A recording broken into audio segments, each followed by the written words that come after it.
예, 오늘 뉴스탑 10이 뽑은 1위 법치의 후퇴. 그런데 기각 이 얘기부터 하나하나 풀어보겠습니다. 지금부터는 조국 전 장관 이슈에 집중을 좀 해보겠습니다. 이 조국 전 장관이 가진 상징성이 꽤 크기 때문에 그가 구치소에 수감이 될지 아니면 구속을 면할지 이번 주 내내 국민들의 눈과 귀를 잡아 놓았습니다. 결국 조 전 장관은 구속영장이 기각됐습니다. 오늘 새벽 구치소를 나오는 조국 전 장관의 모습부터 먼저 만나보고 오겠습니다. 첫 강제 수사 후에 190일째입니다. 검찰의 끝이 없는 전방위적 수사를 견디고 견뎠습니다. 혹독한 시간이었습니다.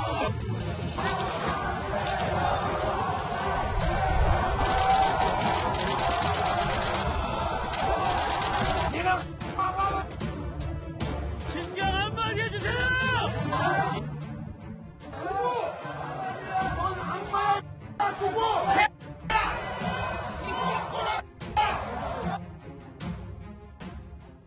예, 구속을 면한 조국 전 장관, 이제부터 이 얘기를 하나하나 뜯어보겠습니다. 먼저 이현정 의원님. 네. 오늘 제가 주변에서 가장 많이 들었던 질문 가운데 하나는 범죄 혐의가 소명되었는데도 구속이 되지 않았다. 이 부분을 제 주변에서 참 많이 물어봤습니다. 그렇습니다. 오늘 지금 동부지법에 이제 권 판사가 냈던 이 기각 사유서를 보면요. 상당히 기각 원래 영장 기각하면 뭐 간단하게 뭐 증거인멸이나 도주울이 없다 뭐 등등 이런 걸로 하는데 기각 사유치고는 좀 장문의 문장을 발표를 했어요. 그것도 사실은 본인 원문과 또 언론에 또 이렇게 보낸 릴리스한 거는 좀 내용이 조금 다릅니다. 그러다 보니까 상당히 혼란이 있었는데 결국은 중요한 건 뭐냐면 이번 사건과 관련해서 일단 이 직권남용 관련해서는 이 직권남용의 기본적인 구조에 대해서는 인정을 했습니다. 즉 검찰이 조 전 장관에게 어떤 씌운 혐의에 대해서는 그 구조는 결국은 인정을 했어요. 그럼에도 불구하고 여러 가지 이유로 해서 일단 구속의 필요성 없다라고 이제 인정한 것이거든요. 그리고 뭐냐면 지금 양쪽의 주장을 적절히 어떤 면에서 보면 중간 점에서 이제 인용한 것이 아닌가 뭐 그런 생각도 드는데 예. 어쨌거나 이번 사건과 관련해서 법원이 현재 검찰 수사에 대해서 어느 정도 구조는 인정했다는 것은 긍정의 평가가 있을 수 있지만 또 하나는 그럼에도 불구하고 왜 인정했음에도 불구하고 왜 구속할 필요는 없었는지 이것에 대해서 상당히 논란이 있습니다. 자, 그러면 법원의 판단을 조금 더 구체적으로 들어가 볼게요. 정태현 변호사님, 저하고 화면 같이 보실게요. 조국 당시 민정수석이 직권을 남용해서 유재수 감찰을 중단한 결과 우리 사회 근간인 법치주의를 후퇴시켰을 뿐 아니라 국가 기능의 공정한 행사를 저해한 사정. 상당히 조 전 장관을 비판적으로 혐의를 거의 소명하는 듯한 의견을 견지하고 있는데 그렇습니다. 이 부분은 그럼 간신히 구속을 면했다 뭐 이렇게 간단하게 봐야 되는 겁니까? 지금 영장 기각 사유가 발표된 것을 보면 이것이 우리 형사소송법에 있는 구속 사유에 이제 맞춰봐야 되는데 구속 사유가 어떻게 되는가 하면 우선 혐의가 소명이 되어야 되고 그리고 거기에 더해서 증거를 인멸할 염려가 있거나 도망할 염려가 있고 그리고 이런 걸 심사함에 있어서는 범죄 중대성을 고려해야 된다 이렇게 되어 있거든요. 근데 지금 직권을 남용하여 유재수 감찰을 중단한 결과는 혐의가 소명된다는 얘기거든요. 그 다음에 법치주의를 후퇴시키고 국가기능의 공정한 행사를 저해했다. 이런 이야기는 결국에는 이 사안이 범죄가 중대하다고 볼 수밖에 없는 거거든요. 그런데 법원은 그럼에도 불구하고 이 범죄 구속해야 될 정도로 범죄의 중대성이 인정된다고 보기 어렵다. 이렇게 얘기해서 잘 이해가 안 되는 그런 이제 결정문을 내어놨는데 예. 전 개인적으로 증거인멸의 우려도 있는 것이 아닌가. 왜 그런가 하면 본인 스스로 영장실질심사 과정에서 사실은 주위에서 많은 부탁이 와서 내가 영향을 받았다 이런 얘기를 했거든요. 그러면 그 사람들이 공범이 되거나 아니면 적어도 이 범죄에 관여한 사람들로 보이는데 그 사람들을 조사하려는데 이 조국 전 민정수석이 불구속이 되면 말을 맞출 가능성도 있거든요. 예. 그래서 오히려 증거인멸을 여러분들 있는 것이 아닌가. 그래서 이 영장 담당 판사의 영장 기각의 결정문은 선뜻 이해는 가지 않습니다. 다만 아마도 이제 부부간에 구속하는 건 좀 가혹하지 않느냐. 뭐 그런 정상론이 좀 작용하지 않았나 그렇게 추측은 합니다. 그러니까 정태현 변호사님 개인적인 생각은 구속되는 게 좀 더 맞다고 보는데 그렇습니다. 그런 부분이군요. 근데 구자영 차장 네. 다음 화면을 보실까요? 오늘 오늘 가장 논란이 된 부분이 바로 이 부분이에요. 왜냐하면 제가 사실관계부터 짧게 확인해드리면 네. 어제 새벽에 구속영장이 기각됐을 때 비슷한 시점에 법원이 언론을 통해서는 이 사건 범행은 죄질이 좋지 않으나 구속사유가 있다고 볼 수 없다. 이 얘기를 했다가 네. 검찰에 보내는 기각사유서에는 네. 법 취지를 후퇴시켰을 뿐 아니라 내용이 좀 달라요. 저희가 어떻게 받아들여야 됩니까? 그러니까 이제 일반적으로 보면 내용이 일치하는 것이 정상 아닙니까? 그런데 검찰에 보냈을 때는 상당히 좀 이렇게 순화된 표현, 이 법치주의를 후퇴시켰다 이제 이렇게 표현을 한 반면에 언론에 공개한 보도자료에는 죄질이 좋지 않다. 상당히 어떻게 보면 이 뭐 유죄라는 어떤 심증이 굳혀져 있는, 그러니까 판사가 영장을 기각하면서도 그 피의자는 유죄 가능성은 높지만 굳이 구속을 시킬 필요는 없다라고 이제 이 보도자료를 이례적으로 보냈는데, 그러니까 내용이 지금 같은 내용이긴 합니다만 표현 자체가 이렇게 검찰에는 순화시키고 언론에는 상당히 죄질이라는 표현을 쓰면서 상당히 유죄 심증이 있게 표현한 것이 뭐랄까, 이게 법원이 상당히 좀 고심한 흔적이 이 보도자료와 이 검찰에 보낸 그 내용에서 좀 드러나고 있는 거 아니냐, 이런 판단이 나오고 있습니다. 예. 일반적인 상황이라면 죄질이 나쁜 피의자 같으면 구속영장을 발부하는 게 상식 아닙니까? 그런데 구속은 시키지 않지만 범죄 사실에 대해서는 상당히 판사가 봤을 때도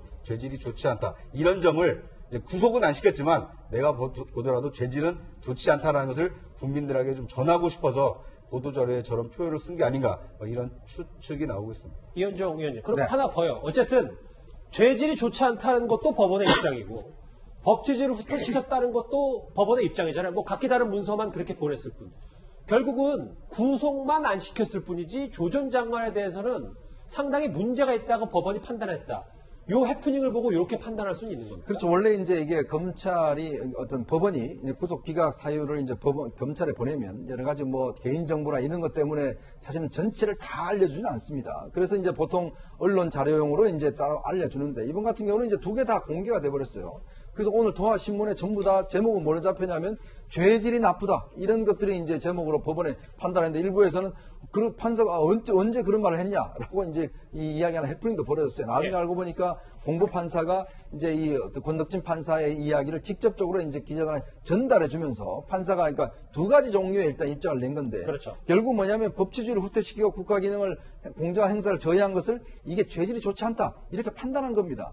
자, 그래서 저는 어떤 면에서 보면 이거는 검찰이 지금 하고 있는 수사가 정당하다는 걸 인정하는 거거든요. 그리고 검찰이 보고 있는 직권남용 혐의도 그 구조가 올바르다는 걸 인정하고 있는 것인데, 문제는 그러나 구속한다는 이 인신구속에 대해서는 이제 여러 가지, 즉 사회적인 지위나 정경심 교수의 구속이나 이런 것들 들어서 이제 하지 않는 것이거든요. 그렇기 때문에 아마 판사 입장에서 보면 결국 신병 처리 관련해서는 검찰 쪽에는 기본적으로 이 사건이 올바른 방향이다라고는 인정해 준 것 같고, 그러나 신병 처리 문제는 부인이 구속돼 있기 때문에 이런 부분에 대한 어떤 배려를 한 게 아닌가, 이렇게는 주장할 수는 있을 것 같습니다. 예.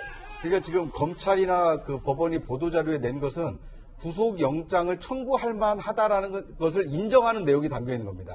그런데 실질적으로 기각을 시킨 사유는 법원이 대체적으로 지금 공개를 안 하고 있는 거죠. 예를 들면 이제 기각 사유에는 부부 동시 구속이라든지 아니면 도주나 증거인멸의 우려가 없다라는 이 기각을 시킬 만한 사유를 자세히 명시를 했을 텐데, 그 부분은 이제 보도자료에 빼놓고 영장을 청구한 것은 그럴만하나 굳이 인신 구속을 시켜야 될지는 모르겠다, 그러니까 하지 않아도 될 것 같다라는 어떤 이제 법원의 판단이 담겨 있는 이 자료가 아닌가 하는 생각이 듭니다. 그래서 일각에서는 구속만 안 시킨 것 아니냐, 이런 분석까지 나오는데, 정태현 변호사님.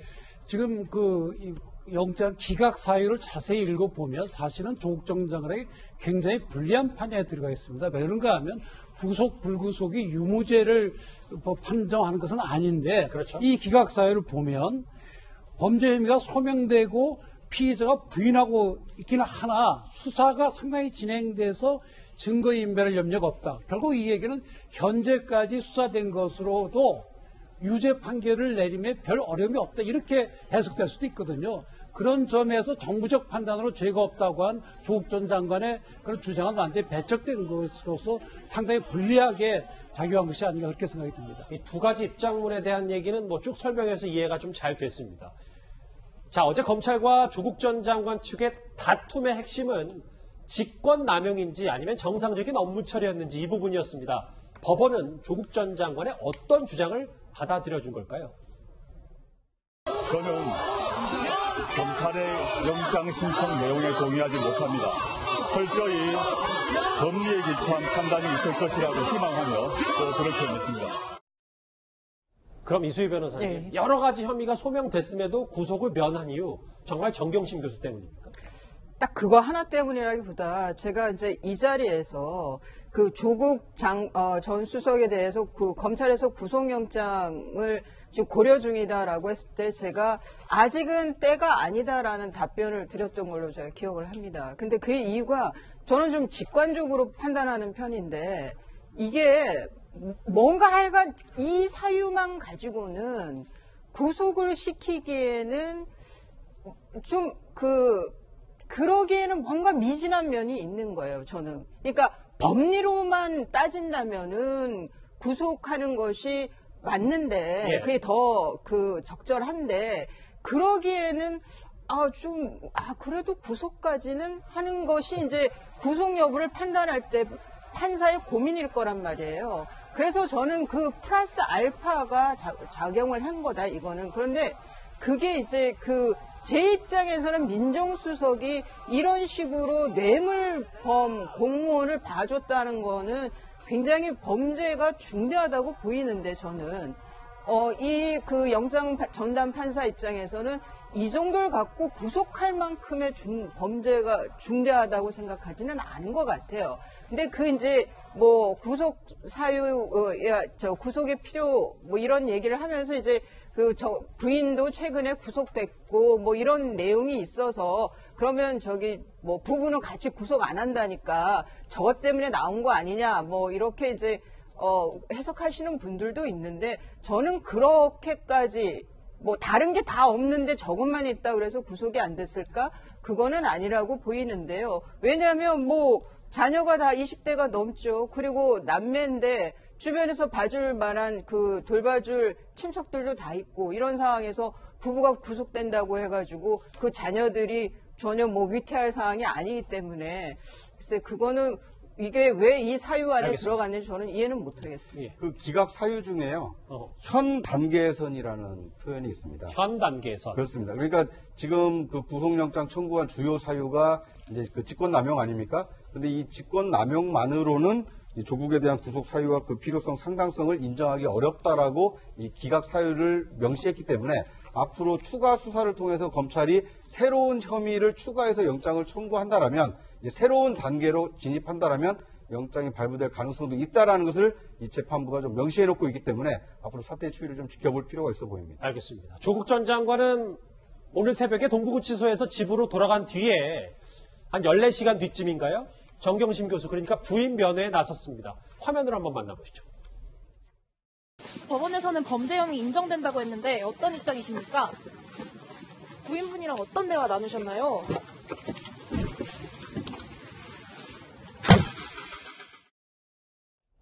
오늘 구속영장이 기각된 뒤에 집으로 돌아가자마자 오늘 서울구치소를 찾아서 부인을 만났습니다.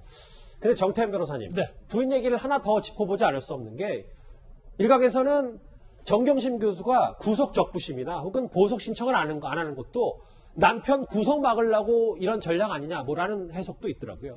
그렇게 해석이 될 수도 있죠. 왜그런가 하면 원래 이제 한 사건에서 부부를 구속하는 경우는 적지만 사건이 다르면 구속될 수도 있거든요. 근데 이 경우에 지금 조국 전의 조카도 구속이 돼 있고 부인도 구속이 돼 있는데 과연 또 남편까지 구속하는 것이 과연 그것이 가혹한 것인가에 대해서 여러 가지 이론이 있을 수가 있거든요. 그런 점에서 아마 정경심 교수가 보석 신청을 좀 기다렸던 것이 아닌가, 아직은 때가 아니다라고 그런 추측은 될 수 있고, 특히 이제 지금 이 영장 담당 판사의 결정문을 잘 읽어보면 사실은 정상에 관한 내용들이 많이 나오거든요. 왜는가 하면 피의자 신문 당시의 진술 내용 및 태도 이런 이야기도 나오거든요. 이거는 사실 뭐라고 글로 설명하기 어렵지만은 조국 전 민정수석이 신문 과정에서 뭔가 정상론을 주장하면서 읍소를 했을 가능성도 있는 거죠. 또 결국에 무슨 사표를 받기는 받지 않았느냐, 유죄수에 대해서도.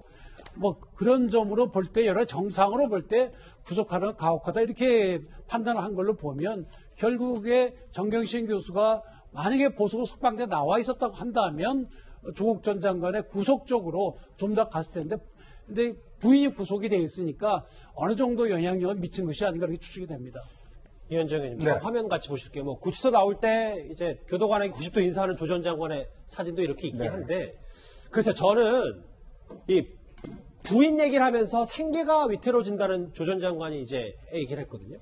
그동안 사실 뭐 가족 비리건도 그렇고 감찰 무마건에 대해서 상당히 꼿꼿한 자세였는데 생계 문제까지 거론하면서 읍소했다. 뭐 이걸 저희가 어떻게 받아들여야 됩니까? 그러니까 이게 영장 실질 심사 때 아마 이런 이야기를 한 것 같아요. 지금 이제 그 영장 기각 사유에도 보면 아까 정태현 변호사 말씀해 주셨지만 어떤 자세 이야기 하지 않습니까? 영장 심사 때 자세히 이야기를 하는데 아마 그 내용 속에 포괄적으로 들어가 있는 것 같습니다. 아마 본인 보니까 이런 법리적인 문제뿐만 아니라 자기가 처한 현재의 상황에 대해서도 아마 재판부에다 상당히 설명한 것 같아요. 왜냐하면 지금 정경심 교수가 여러 가지 아프고 뭐 등등 있으면서 그리고 또 사실은 이제 딸 같은 경우는 지금 이번 어대에 다녀야 되고 또 아들 같은 경우도 지금 사실은 그런 상황이고 그러다 또 가족들도 지금 구속된 사람도 많고 자 그러다 보니까 본인이 뭔가 좀 챙겨야 된다. 자 그래서 이제 생계 문제를 지적을 한 것인데 사실 이 부분 관련해서는 참 이 나오자마자 사실 국민들의 비난이 많습니다. 생계 문제. 그렇죠. 왜냐하면 보통 우리가 법원에서 구속할 때 사실은 이제 그 혼자 벌이하다가 안타깝게 구속된 분들 같은 경우에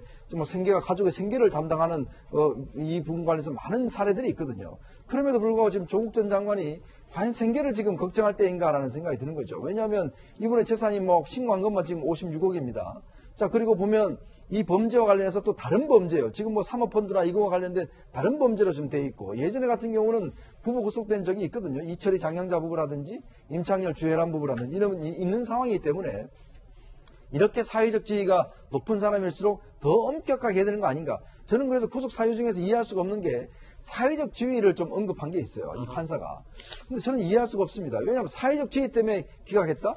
이거는 저는 좀 이해할 수 없는 게 뭐냐면 사회적 지위가 높을수록 그 책임도 중요하고 영향이 더 큰 거 아니겠습니까? 그럴 때에서 사실 엄격하게 해야 되는 것이 법의 잣대인데 문제는 조 전 장관의 사회적 지위가 높은 것이 저는 기각 사유에 들어간다는 것 자체가 좀 이해할 수는 없습니다. 구장천에 그러니까 조금 정리하면 이런 것 같네요. 그러니까 그동안은 정말 꼿꼿하게 본인 주장을 개체적으로 피력했던 조 전 장관이 구속 위기에 놓이자 다소 감성적인 카드로 법원을 좀 설득시키려 했다. 뭐 이렇게 정리해도 되는 겁니다. 그렇습니다. 일단 법리 논쟁도 있을 거고요. 또 어쨌든 그 재판장에게 여러 그 피의자가 처해 있는 다양한 상황을 감안해서 구속 필요성이 있는지를 좀 판단해달라. 그러니까 내가 처해 있는 여러 가지 이렇게 곤궁한 처지까지도 좀 감안해달라. 이제 이런 그 정상 이 참작 가능성을 좀 재판장에게 어필을 했다. 이렇게 볼 수 있을 것 같습니다. 자, 물론 법원이 단순히 조 전 장관의 읍소, 호소로만 구속영장을 기각하지는 않았을 겁니다. 비비 첩보 자체가 근거가 많이 약하기 때문에 사표를 받는 선에서 감찰을 끝냈다. 이렇게 주장했던 조국 전 장관의 얘기를 일정 부분은 받아들였습니다. 첩보를 조사를 한 결과 그 비첩보 자체에 대해서는 근거가 약하다고 보았습니다. 이수희 변호사님. 네. 그래서 오늘 가장 많이 나온 보도 가운데 하나가 조 전 장관은 구속을 면한 실리를 챙겼고 윤석열 총장은 어쨌든 혐의는 다 소명했다. 명분을 얻었다는 평가가 있습니다. 그러니까 저는 이 영장 전담 판사가 그 상당히 이 내 결정에 따라서 엄청난 파장이 있다는 거를 예상을 하고 그 좀 단도리를 한 것 같아요, 나름. 그래서 범죄 혐의는 소명이 된다라고 해서 검찰 쪽에 손을 들어주고 다만 이제 구속에 대해서는 이제 불구속으로 갔지만 그 말씀하신 대로 현 단계에서는 구속 사유는 아직은 부족하다라고 이제 조금 열어놨죠. 그래서 저는 검찰이 이제 그 불구속 상태에서 수사를 하면 뭐 구속 기간에 제한 없이 수사를 할 수 있다는 또 장점도 있으니까요. 다만 이제 조국 전 수석의 경우에는 범죄 혐의가 소명이 됐다라는 그 판단의 일차를 받았기 때문에 본인 입장에서도 좀